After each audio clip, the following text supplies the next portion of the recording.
Jason here. Before I get started, I wanted to share this quick editorial note. This is part 2 of my episode with Sarah Shah from Board Games in a Minute.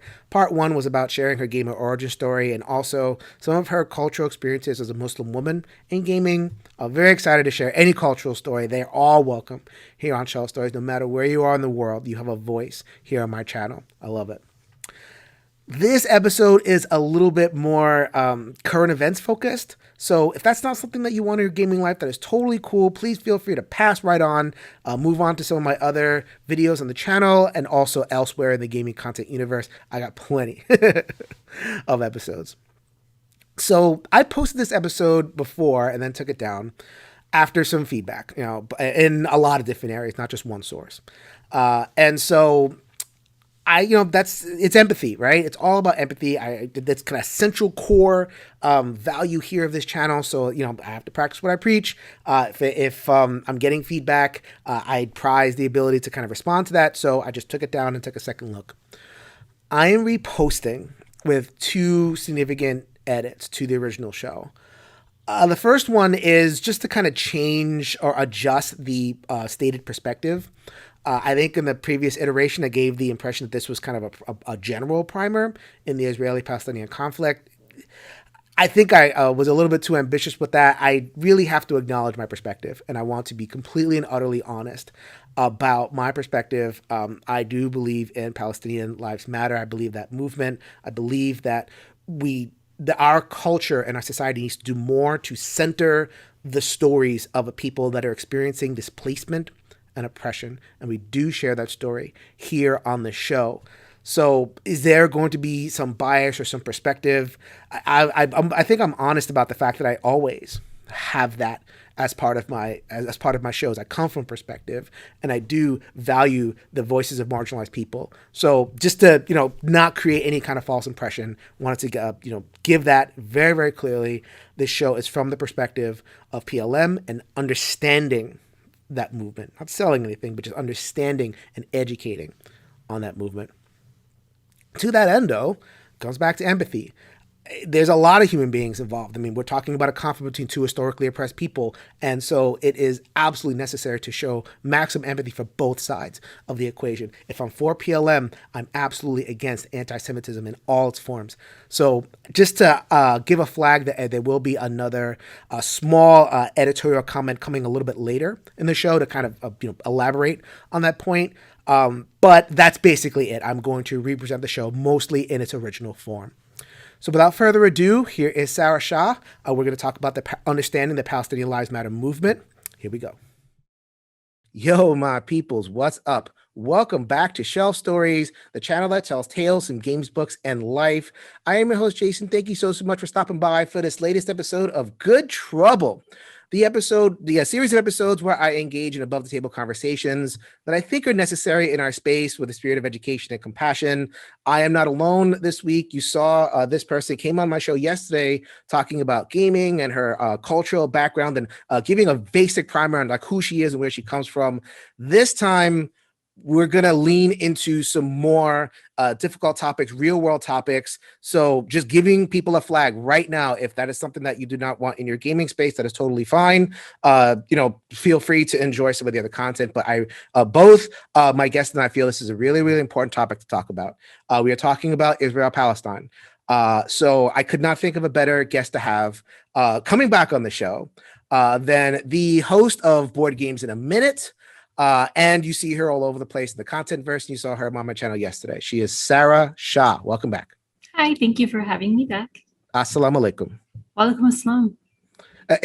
That gets said so fast. I always I want to learn how to say that response. Wa alaikum assalam. Wa alaikum assalam. Yeah. And what does that mean? It means and peace to you as well. So when you greet Muslims, you wish peace upon each other. So. All right. So education already. Yeah. All right. So yes, we are going to lean into this, lean into the Israeli-Palestine conflict. And it may sound weird to do this now. They've, as of this recording, which is Saturday on the May 22nd, there has been a declared ceasefire. but in a way, it's like the best time to talk about it, because what happens is they declare ceasefires in that area and then no one talks about it anymore. So then, I think that we need to take time during the interims where we need to educate ourselves so that we're not like, caught flat-footed when things happen. All right. So the first question is why? Why are we doing this, right?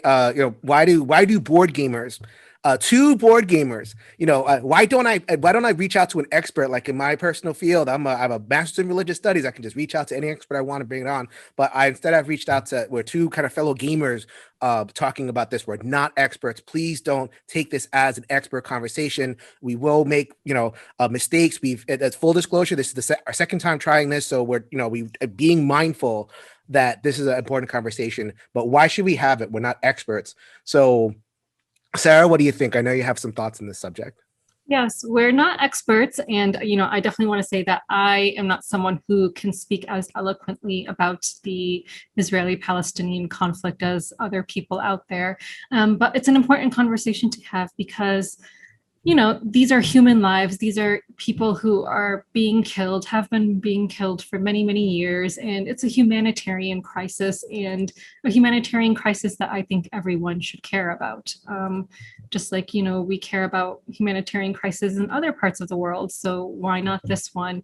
People often brush it aside as being just a political conflict, and that's or religious conflict, or a religious conflict, or a 1,000-year-old conflict. Yes, an ancient conflict that they can't understand, and then they just brush it aside like, oh, it's insolvable, like, and that's it. But no, that's not the case. And these are human lives that we're talking about, and it's important. And they're human lives. That goes on to my point number 2 about why we're talking about this. I mean, I guess I'm a little bit kind of, I don't like the way I sound, but at the same time, I can't help but say this. Like, every human is a potential gamer. Every human is a potential person at my table, right? I mean, you go around the world, and Sarah shared her story yesterday of playing board games in her culture. Carom, I believe it was called. Yeah. That's a board game, and I feel like if we truly say that we want a welcoming space, then I think the standard of like, okay, check your brain at the door, check your culture at the door, is one of the things that is not making us as welcoming a space as we can. So this is an effort to educate so that when someone does come to the table, that, maybe they're not there to play Twilight Imperium 4. Maybe they're there to play a more culturally instantiated game. Then we're prepared, a little bit more prepared than before. So that's the second thing I wanted to say. And then the third thing to say is that both Sarah and I have personal connections with this. Not like we have family over there, but like, I'm a Christian person. I believe in my faith pretty deeply, and I have, basically my entire adult life.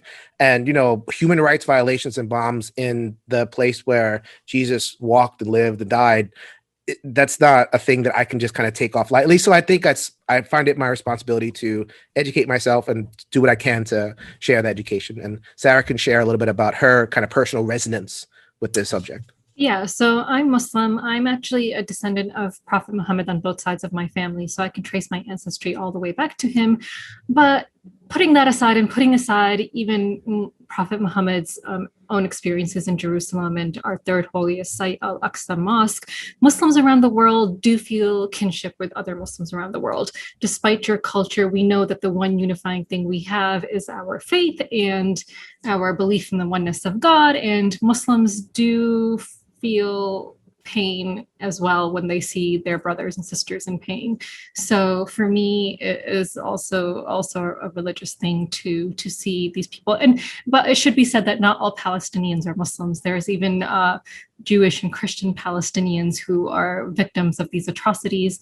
And so I do also feel for them as well, not just the Muslim Palestinians, but it is also a religious thing, but more than that, a humanitarian thing. And I do care about humanitarian causes all around the world. So, this is one to care about as well. So we're going to proceed with care, but we're going to proceed is the point and do the best we can. And we ask for, grace and an open mind as people engage with the content. Okay. So let's lay some history context. Like, like we said alluded to in the intro, the biggest historical mistake that people make is that this is a 1,000-year-old conflict, or it's an ancient conflict that, making it sound like, King David had to struggle with Palestinians at the border, and like completely false. Right. Right. for various reasons, but I won't get into why we think that way, but it's just a false narrative. The it goes back. The history of that area goes back. I mean, that's where King David and Solomon and and all that initial Jewish political empire was founded way before Christ. We're talking like 1,000 years BC is when David lived, somewhere around there. So then you have a continuing patrimony until the Romans came along. And that's, during the time of Jesus. So the Romans displaced the Jews. That's where you have the destruction of their big temple. If you hear about the Wailing Wall, that's I think it's the most sacred site in Judaism, or one of the, don't mess with it. It is a section of that second temple, which is why it's so important to them. Still there. I visited it. It's pretty powerful there. So the Romans have converted to Christianity. So it was a Christian area for a while. And then you had the Ottomans come in, Muslim empire come in. And so you see this interlayer of stuff. But so I talk about like layers of conquest, but it's actually incorrect to say that it's always been conflict, right? I mean, we're talking like something would happen and then you'd have hundreds of years of just, the religions kind of working out how to live together. And the last time we talked about it, I think you mentioned about a practice during the Ottoman phase where they kind of work something out. So you can go ahead and share that. Sure. So one thing that people don't know about the Ottomans was that they had this system called the millet system, where anyone under their rule who practiced Christianity or Judaism could have their matters adjudicated in their own Christian and Jewish courts. And this was because Muslims, even if they've conquered other lands, it's a really important belief in Islamic faith that you have to let people practice as they wish. There's never supposed to be any compulsion in religion. You're never even supposed to forcefully, force people to convert to Islam. So having Jewish people and Christian people be able to go to their own courts for their own personal matters was a huge deal. And, they did live peacefully because of this. Like they let their citizens practice their religions freely. Not that it was, perfect. No, nothing is perfect. Nothing is perfect. Actually, let me tell a funny story. So I visited in 2005 or 6, and you go to Jerusalem, and it's like literally like 3 square miles of chaos. It's just you go in there, and it's just closed streets, and not really sure where you are. And we ended up, me and the person I was traveling with at the time, at the Church of the Holy Sepulchre. The Church of the Holy Sepulchre is the place that we think, maybe sort of, but it happened somewhere, maybe it was there, of the crucifixion and the resurrection. Like they literally have a space that's like, okay, here is where Jesus laid. I'm like, whoa, oh my goodness. And we just kind of there, there. It's weird to kind of be there. So learned a little bit about that history, and it's not controlled by one sect of Christianity. It's controlled by Roman Catholics and Coptics and Greek Orthodox and Armenian Orthodox, and they don't get along. I mean, at least when it comes to certain things. So like, service, they I'm having service at this time, and then I'm having service at this time and this time. And then if they go over by 1 minute, then there's like a fight, like a yeah, get away from me. I got to worship Jesus, which is a weird thing to think about, but whatever, that happens. So now they got to figure out how do they adjudicate that and who keeps the key. It's a Muslim family. And it's a traditional Muslim family that has kept the key for generations. And because they can't, and it's an understood thing. And it's just like, you talk to them and it's like, they just kind of laugh about it. It's like, yeah, right in the middle of Jerusalem. So I think it's that kind of thing that I would like to help people associate with the land as opposed to some of the current associations. All right. So, so we keep on going. Right. And then the modern period comes, the area becomes a British protectorate in the late era of colonialism after World War I. And, it was a weird time. I'm yada-yadaing a lot of things, but I think the thing to know is that, then it's at that time where things really start to destabilize, right? You have the Zionist movement. The Zionist movement is a movement among Jews in Europe and elsewhere who are like, I'm tired of this anti-Semitism. I'm tired of not having a home. We need a homeland. And then you have Palestinians that are like, okay, I'm tired of having British here. I'm tired of, these Western powers boss me around. We need a homeland. So then you have these competing urges for homeland. And at the time when Britain is like, they're not like it's not like they have the other people's interest in heart. They have their own interest in heart. So then, World War II hits, Britain withdraws. And it's like, okay, but they don't resolve the homeland issue. They kind of punt it along to the United Nations and say, okay, here's an idea two states, international city for Judaism, but work it out yourselves. And well, that has not worked out. Like the seeds of the way that land was partitioned after World War II has kind of sown and resulted in a lot of this conflict because they never resolved the central conflict. Where is home? Whose home is where? Same thing in India, Kashmir, which is another conflict that involves Muslims. Same thing with, all these different areas where it's like, okay, who's home? Who can claim home? And it seems like a lot of these conflicts involve Muslims, don't they? Unfortunately. Yeah, it's unfortunately they do. Like in India, there's, we have Prime Minister Modi, who is very anti-Islamic, and a lot of people don't realize the genocide that was happening in certain areas of India, where Muslims were being burned alive and evicted from their homes and killed. And, then we have the Uyghurs, we have, in Burma being, Rohingya.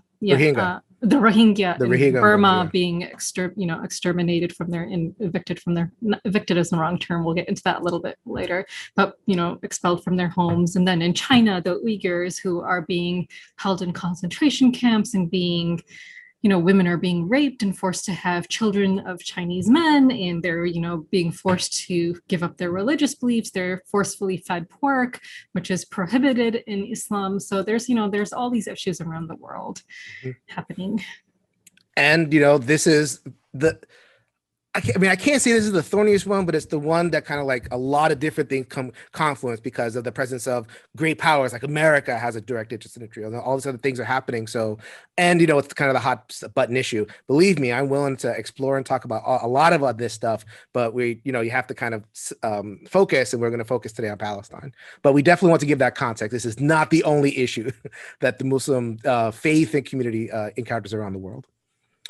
Okay, so after 1947, I think it's like not unfair to say that it's kind of like it's been a big area control game since. It's like, okay, Israel controls this X amount of land, and then the surrounding Arab countries control that amount of land. And it's like, a lot of different wars have happened. And it's like, where are the borders? So then now you have, and I'm yada-yadaing a lot of stuff, but then I want to get to today. Today, now we have Israel is basically, has a large amount of the land. And a lot of the Palestinians are living in that land. Right. Yeah. So then, and now the question is, okay, but the home question has not been settled. Whose home is where? Who's in charge of what home? So that's kind of the best way to understand the framework. The best way to understand this is like, okay, whose home is where? So then we're going to talk about that. But I think that we need to set more context, always setting context, right? Why is this so difficult to talk about? Why do people find this so difficult to talk about? And, we have the Muslim side first. I'll just kind of go there because I have Sarah right here. It's so like, I will make no bones about this program. And I will say that Palestinian lives matter. We are partisan towards the Palestinians because they're the ones that are on the receiving end of a lot of power. We'll say more about that in a second. However, it becomes problematic to say that for some people, because there's an association where if like, okay, if you support the Palestinians, you support Hamas. Or if you support Islam in general, then you support violence because Islam is thought to be a violent faith. So that becomes like, okay, I'm trying to support this one thing, but like there's a whole context that just like gets read into it, and that makes it difficult to say a lot. So let's unpack that. I know you have a lot to say about. I think that's kind of the core stereotype against Muslims. Yeah, the core stereotype is that Muslims are violent, that, it's an extremist religion, that we're terrorists. That's not the case. You have over 1 billion practicing Muslims in the world. If you look at the percentage of terrorists, the extremists, it's less than 1%, those who practice violence, who use violence to achieve their means. That would be way less than 1% of the entirety of Muslims in the world.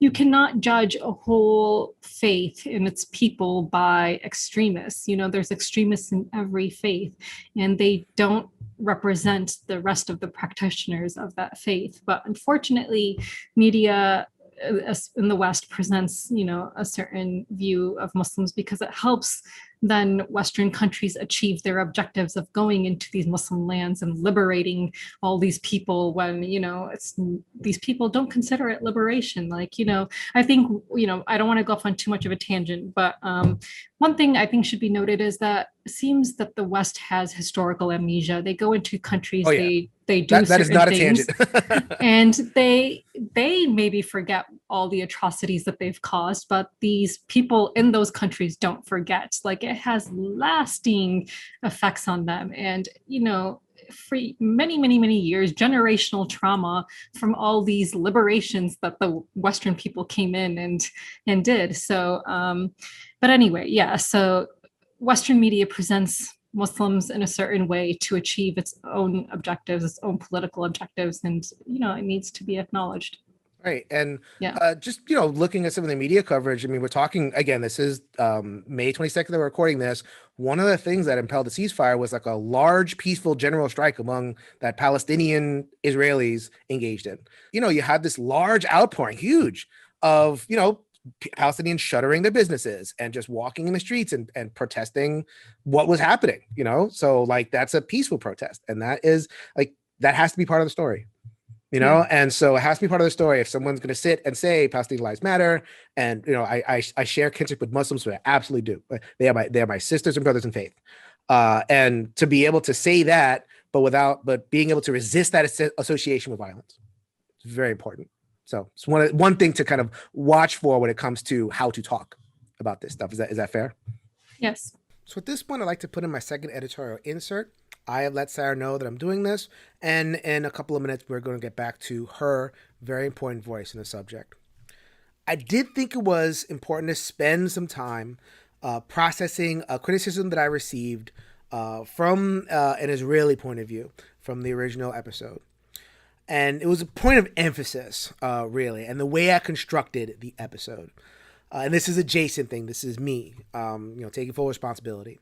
So I kind of built things to where, as an example, I acknowledge Israeli historical trauma. I condemn anti-Semitism, but then here's some criticisms of the Israeli state, and here's some stuff about the Palestinian condition. This, and this, but then this, and this. And I know from human communication, as a student of it, I'm a psychotherapist for my day job, that construction can be very difficult. It's like, here's a bunch of positive things, but then here's a bunch of negative things. And, it's reasonable to wonder, did you mean the stuff before the but? Does that even count, the stuff before the but? Or is that just sugarcoating what you really feel? The sense that, like, anything before the but is just dismissed, and, that I am being kind of like flippant or some kind of negative thing towards whatever's before that. And I really want to be very, very clear on what I truly intend. Any discussion about this conflict needs to take every life seriously, at the sanctity and the safety of every life, especially on the citizen level. Israeli lives matter too. And I'm putting this right after our discussion of Hamas, because from an Israeli perspective, Hamas poses some significant difficulties. You can do your own research. Check for example, the charter, the founding charter in 1988 of Hamas, which has some very difficult aspects to it, which calls for the eradication of the Jewish state and war against Jews, and has some stereotypical presentation about, like things like Jews have all the money and they're ruling everything. And, it's a decades old document, and Hamas is, a real historical entity, and there's complication involved. Are they moderating? Are they, is there reform within that movement? But, you talk to an Israeli, they're understandably going to process the world through the lens of a rocket aimed at their homeland, multiple rockets. So there's going to be a lot of skepticism about how truly reformed an entity like Hamas really is. So then the tendency is to say that not only do Jews deserve a homeland, should have a homeland in that area, but that Israel has the right to defend itself. Then you go to the other side. Palestinians have the right to defend themselves as well. Where did this all start? at least this particular episode of things. Started with provocations, people being removed from their homes and living under occupation, and the aggressive crackdown of protests at the Al-Aqsa Mosque. Provocations, Palestinians will assert their right to defend themselves as well. The reason I am spending so much time here is because as I've processed this after I recorded the episode, it's becoming really clear to me, and I hope I'm on the right track on this, that the real reason why this is so difficult a topic to talk about, it's not because they hate each other. It's not because it's some inscrutable religious, conflict or anything. It's because both sides feel, and this is both sides feel that they must treasure and hold tight to the right to assert their defense and safety. Because if they don't, then there are elements on the other side that will seek their annihilation. Once again, both sides feel they must assert their right to safety and defense, or else catastrophe might ensue. It will be wiped out for them. And is that hyperbolic? Well, if you look at the Israeli side, there is genocide in their historical memory. The Holocaust, there are people who are alive, who remember, who are survivors of the Holocaust. And, are they wondering whether that energy exists in certain elements of the Islamic State, which surrounds them on their borders? And again, Israel is a very small state, so there's a fragility that is kind of the program to that consciousness. And then you go to the Palestinian side. There is a strain within the Arab world, the greater Arab world, that, they've endured centuries of Western intervention. This is not new. The West is kind of always, coming in and mucking things up. And from the Palestinian perspective in particular, that people feels a little bit abandoned by the rest of the world. And, there is a fear among Palestinians that the world has kind of forgotten about them. It's off the consciousness, not nearly as much as it was, in previous decades, and that there's a fear that is on the road to their own annihilation, their own extinction as a peoples, at least where they are and where they want to be, which is their ancestral homeland. And I know it's really. I know I'm repeating myself a little bit, but I think it's really important to emphasize this. Both sides feel they must assert their right to defense, because if they don't, something terrible could happen to them. And so as an American, it has been, a little bit of a difficulty processing that, because it's so outside of our context. I mean, we have our polarizations and we have our conflict amongst, the different groups here in America, but it's at a whole nother level in that side of the world. Imagine, where we, are kind of in our thing as Americans, but then you add the element of the not impossibility of annihilation of one side or the other. It's really, really scary. And so it becomes difficult to judge whether there is anything that can be said that won't trigger one or the other side, whether there's anything constructive or useful to say. And so it made me reflect, and I came back to the whole reason I invited Sarah on in the first place. She's a housing advocate. I am passionate about housing here in America amongst minorities and oppressed peoples. Housing is just super important, and something about the way the current dynamic is playing out is obscuring another reality, a humanitarian reality, a reality of a people, the Palestinian people, who are being dispossessed from their homes and who have to deal with occupation in their homeland. The reason why I wanted to move ahead with this episode is because I wanted to question whether those human rights violations and everything that's being caused by that policy, is that really serving the interest of safety? It is not a universal thing that is accepted amongst, even the Israeli people. It's a bone of contention. Should we have these settlements? Should we be pursuing displacement of these people? Does that Does that promote Israeli safety, or is that destabilizing and provoking and actually make things less safe for everyone involved? And that is a discussion that I think our video, more than anything, wants to put forward. Sarah and I have criticisms of the Israeli government, but we do so in a spirit where criticism is not cancellation. We do not want to cancel anything, any peoples, any entity. It is just questioning whether the current policies are truly serving interests and exploring their impact, their real world impact on real world people. It's Sarah's perspective. I asked her on so that we can discuss it. Shelf Stories is about perspectives, especially if you are from oppressed peoples. This is a conflict where oppressed peoples are on all sides of the equation. If you feel that another voice needs to be heard on my channel, please let me know. I will turn comments off for this video, but please contact me privately. I have all sorts of areas where I can be reached: BGG, Facebook, and Twitter, private DM, your friend. So please reach out to me as people have, and I continue to have conversations with people all the time about my content. So within that spirit, I'm going to continue the conversation, specifically focusing on the undertold story of the Palestinian Lives Movement. So here's the rest of my conversation with Sarah Shah.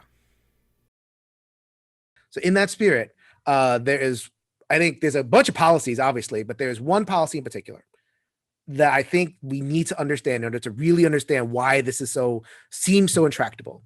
And that has to do with housing, right? And home with a capital H.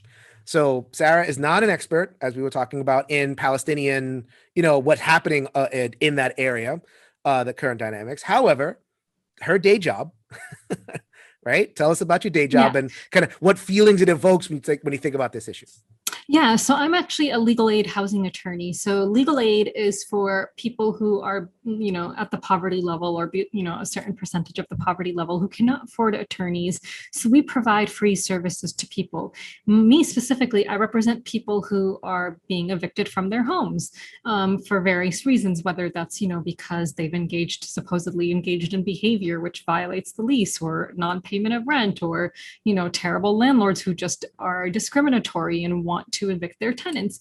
However, the thing is that when I represent people in court, there is due process, right? So a landlord cannot simply kick someone out of their home without due process. That's called an illegal eviction. And there are ramifications for illegal evictions in the state of New York, as I'm sure that there are in other states as well. And, the landlord would be responsible for fines in the state of New York. It's a Class A misdemeanor to illegally evict someone. Even by turning off their utilities, it's a Class A misdemeanor. So when you refer to Israelis removing Palestinians from their homes as evictions, it actually makes it seem as though it's a legal process. It is not legal what they're doing. Just because a court in Israel declares, okay, you can go and remove these Palestinians from their home, they are given no due process. There is no due process for the Palestinians. They have no right to then go to court and be like, but why? Why can you just come and kick me out of my home? Like, I've been, my family generations have been living here for hundreds or thousands of years, and now you are saying that it's not my home anymore? No due process. They simply show up and say, it's our home now and you have to leave. That's where all of this recent conflict. So, this is really the basis of the conflict. Like, these settlements, these illegal settlements where, Israelis are coming in more and more into the Palestinian territories and removing Palestinians from their homes and leaving these people without a home. There are so many displaced Palestinians as a result. So when this started happening again during one of the holiest months in Islam, which is Ramadan, these people started protesting, and I'm sure we'll get into this a little bit, but once they started protesting, then Israel started using its violent force against these people, and that's when Hamas started getting involved. And so when the narrative begins with Hamas fired rockets into Israel, that's not where the narrative should begin. It should begin with Palestinians were again being illegally removed from their homes. And that's where it begins. And then, so, and not to kind of reduce it to gaming, but like, this is where gaming could really help us. I'm not a person that believes it's just a game. I think that games can kind of say a lot. So, I'm going to use the term area control. Areas can shift control, not just with arms, not just Yeah. by winning wars. If so especially in the case of Israel and Palestine, there's such a power differential. We're talking about Israeli, which is, has a lot of powerful allies, is a relatively prosperous country, can afford a really, advanced military, and the Palestinians who don't have those things. So then, the international pressure to avoid war is there. The international pressure to say, well, Palestinians are not oppressed. I mean, Palestinians can be happy in Israel. There's all that, like image that has to be put out. So then how do you control area? How do you advance the cause of controlling area without triggering warning flags for the rest of the world? Well, you say to this, or like different companies say to themselves, okay, let me make this settlement. It was a Palestinian village. We're now going to put a Jewish housing unit there, and they'll just build there. Or they'll just say, okay, whatever's there, we're going to force this 100-year-old document and just move you out, move Jews in. So then you have this settlement issue. Israel is playing the area control game in non-martial ways, not without openly declaring war. And that is not to criticize, Jews or even most Israelis. There's many Israelis that, I think something like over, depending on the poll, 30, 40, 50% say, get these settled. What are you doing? You're provoking, this is people that are there. You're provoking people. Of course, so the housing issue is there. And then there's like just other stuff too. Like, the international community has called Israel an apartheid state. And so, maybe speak a little bit to what they mean by that in terms of calling, because that's a big thing. Yes. To call, that's a serious charge. And this isn't just like, some Twitter rando saying that. These are international rights, and this is the UN. So like, maybe talk a little bit about what it means to call a state an apartheid state. It means that you have a certain group of people, of a different, in this case, ethnic background, who are not treated as citizens as the rest of the people of that nation, as the Jews of Israel are.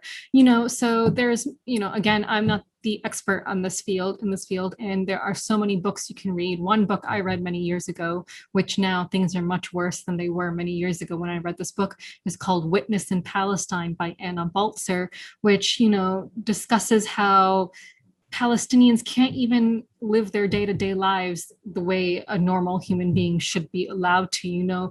Everything is controlled by the Israelis. There's checkpoints. Women have been unable to give birth because they could not get to hospitals in time, and they would have stillbirths. Their water is controlled by the Israelis, which things come into the Palestinian territories, which imports, they can't even get potato chips because that would give them some sense of normalcy, which they should not be allowed to have, apparently. So, everything is controlled by the Israelis, and they are treated like second class. I mean, I would say way worse than second class citizens. Like at this point, they're treated as subhuman the way that, they're living their lives. When you purposely, contaminate a population's drinking water, you make sure that they can't grow the produce that they want to grow. These are all things that a government that is an apartheid state practices. And even Palestinians who are relatively prosperous, right? I mean, because that exists. People who own businesses and contribute to the society, they have to pass through a checkpoint. And I've passed through a couple of those checkpoints. Full disclosure, I was there and I was younger. I didn't have all these gray, right? And I had my hair out and I grew my beard out. And they're not going to make the immediate association that I'm a Puerto Rican. I kind of pass for a Palestinian. It's kind of like my thing when I was traveling. I would, kind of blend in a culture a little bit better than my white traveling companions. And, before they noticed I was an American, I would see what they would think. Okay, I'm going up to this pass point, and it's like, okay, it's like I don't matter. I'm a statistic. I'm a thing that's going through, and I could tell some stories about that, but I don't want to weigh that down. Just to let them know that it's not just like I say apartheid state, and that sounds like dictionary definition-y. It's like it's like an attitude. It's a way of seeing people. It's a way of, just you don't deserve the things that we have. And, so even if you're relatively prosperous and participating in the society, there are certain jobs that you could only have gotten if you served in the Israeli military. Well, how many Palestinians are serving in the Israeli military? Not many, if any. Just like the little things like that. So like when we say these things, when we articulate these criticisms, this is criticism of the current Israeli government policies, which there is much disagreement about. And we're trying to bring to bear as much information, education, compassion, and pressure as possible to change this. So then, that's I think that's enough to know kind of the general. And then we, like as Sarah's saying, invite you to educate yourself further, books, videos, there's all sorts of resources. There is one aspect we should mention because we're both living in America and America plays a role in like, it is a very, very staunch ally at this point of Israel, right? And there are a couple of reasons for that. It is historical. So, in 1947, when the Israeli state was founded, I think, and I don't have to, I have to check this.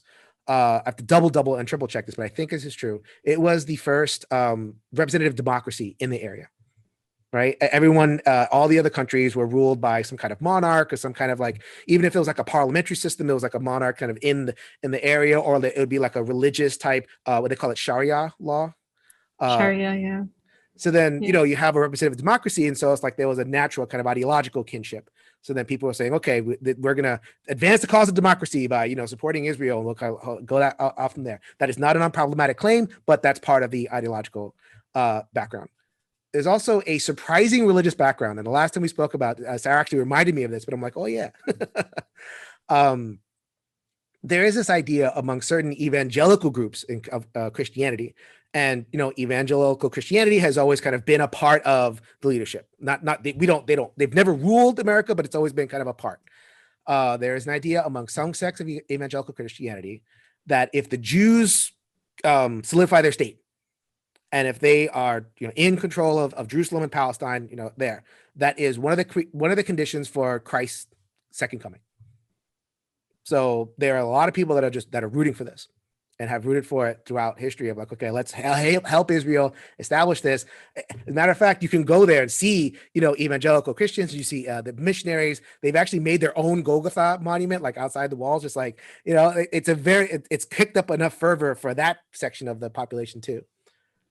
Politics, religion, ideology, religion, just a political, different things that have happened. Yeah, and so America has come up to really be allied with Israel, and media. You've talked, you mentioned a lot about media. I think what do you think about that? Like, what do you think about like the information flow we get as a result of our media?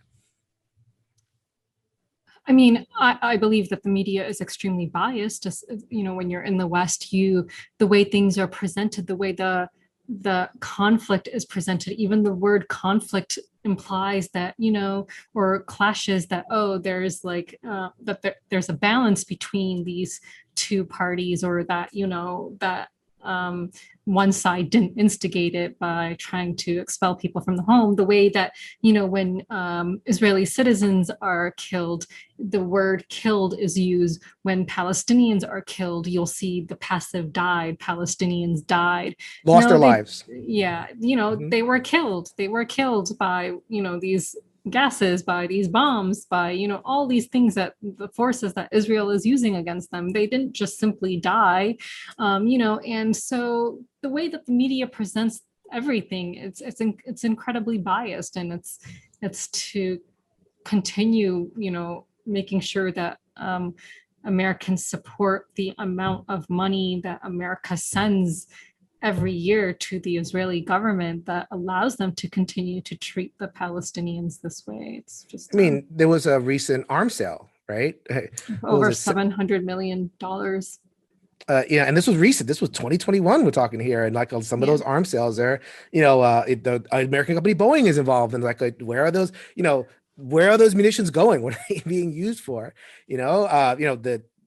I don't want to get into it because like that gets triggering. It's like, but the Hamas is firing rockets too and all this kind of stuff. It's like, it is disproportionate. That is, I think I'm safe saying that it is a disproportionate response. Like, rockets versus guided missiles is just a magnitude of. It's extremely disproportionate. And then look at the defense systems that Israel has. What defense do the Palestinians have? Nothing. There's nothing defending them. They don't have an Iron Dome. They don't have, anything to protect them. And that's why, there's the death toll on one side is infinitely greater than the death toll on the other side. It's very disproportionate. Yeah. So, obviously this is a primer, right? This is us kind of going over, sharing our experiences, sharing our, passion and knowledge. And again, we've said this many, many times throughout the show, we are not experts, but we shouldn't let lack of expertise stop us from engaging and thinking and educating ourselves. So, is there any aspect of the conflict do you think that we really need to cover, or do you think that we've covered kind of at least the general strokes of what people should understand? I think we've covered, the general strokes of what everyone should know. But can I just read a quote that I think is really relevant to this? Absolutely. So there was an attorney who I greatly admire by the name of William Kunstler, and he stated, "I suspect that better men than the world has known, and more of them, have gone to their deaths through a legal system than through all the illegalities in the history of man, because all tyrants learn that it is far better to do this thing through some semblance of legality than to do it without that pretense." And I think that describes this situation perfectly. Slavery. Did you read that off the screen, or because you sound like you were just, that was like in your soul, kind of ready to? It is in my soul. It's a quote on my. I did read it off the screen, but it's definitely in my soul. I'm someone who justice is so important to me, so that quote is on my profile. I learned it in law school, and nice. It's so important because so many things that happen, so many atrocities that happen around the world, guess what? They're legal because the governments have decided that they're legal, but that doesn't mean that they're right. Just because some institution declares that it is legal, slavery was legal, that doesn't mean that it was right. So I want people to keep this in mind. So, when you argue that what Israel is doing is legal because the Israeli courts declared that it is, doesn't mean it's right. And look at all the human rights UN conventions that everything that they're doing violates time and time again.